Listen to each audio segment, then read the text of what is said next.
Así que eres de Nigeria y ahora estás en el ministerio, pero no empezaste de esa manera. Danos una idea general de dónde estabas y cómo fue que pasaste al ministerio. Gracias. Siempre es muy interesante. Creo que siempre he sido un emprendedor de corazón. Más que nada en el mundo de la tecnología. Construí una empresa tecnológica a la que le iba bastante bien. Impulsábamos en ese entonces soluciones de gestión documental en el gobierno de Nigeria, gobiernos en Ghana, gobiernos en otros países de África y también en el Reino Unido. Y simplemente iba a la iglesia, como todo el mundo va a la iglesia. Y recuerdo que hubo un tiempo en que el líder de la iglesia en ese entonces estaban construyendo un edificio nuevo. Habían llegado a cerca del 70% del edificio, entre el 70 al 80% del edificio, y luego los contratistas que trabajaban de repente abandonaron el proyecto porque no podían. Era demasiado, sentían que había mucha discordia en torno a esa estructura. Así que el líder de la iglesia en ese momento formó un pequeño comité de líderes de la iglesia, como ancianos de la iglesia, y cuando digo ancianos,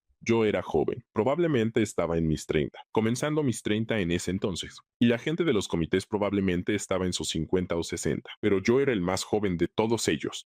La idea era simplemente asegurar que vieran la terminación de ese edificio, así que yo iba a las obras para inspeccionar lo que estaba pasando en los edificios, y luego les daba el informe a los mayores, y ellos le pasaban el informe al pastor, y pensé que era algo por lo que podía dejar mi oficina un par de horas, pero pronto me di cuenta de que era muy exigente, porque no tenían al gerente de proyecto en el lugar que pudiera ayudar a supervisar eso, así que prácticamente estaba gestionando el proyecto de toda esa estructura, y así descubrí que pasaba todo el tiempo allí, así que hacía que mi chofer fuera y viniera entre mi oficina y el edificio de la iglesia, para hacer todo el trabajo que pudiera mientras intentaba ayudarlos, y así, uno de esos días, el pastor de la iglesia pasó por allí para inspeccionar el mismo y me encontró allí. Charlamos unos minutos, pero notó que mientras hablaba conmigo, todos en la obra venían a mí y me hablaban, como se hablaría con el gerente del proyecto. Entonces, me dijo en medio de la conversación, mira, ¿podrías ayudarme a recoger algo del auto? Así que caminé hacia su auto para recogerlo. Antes de que regresara, hizo las preguntas. Le preguntó a la gente en la obra, miren, ¿por qué vienen? ¿Por qué siempre hablan con él? Y ellos dijeron, bueno, él es el único que aparece todos los días. Cierto. Y, ya sabes,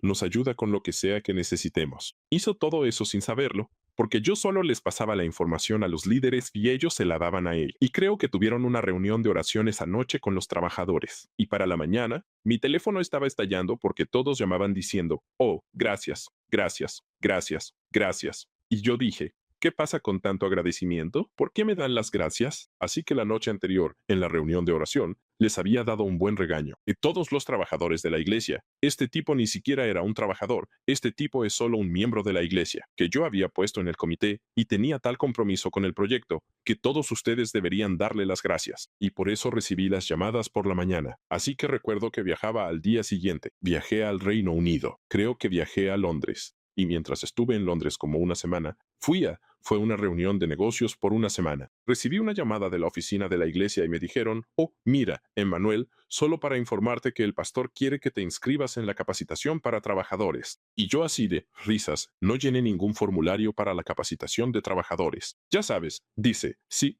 pero él está ordenando que tú, ya sabes, que pongan tu nombre ahí. Dije, bueno, si él lo dice, así será. Así fue como me uní al equipo de trabajo de la iglesia, solo por ser constante y diligente en lo que él nos había encomendado hacer. Y así es como empecé a trabajar en la iglesia.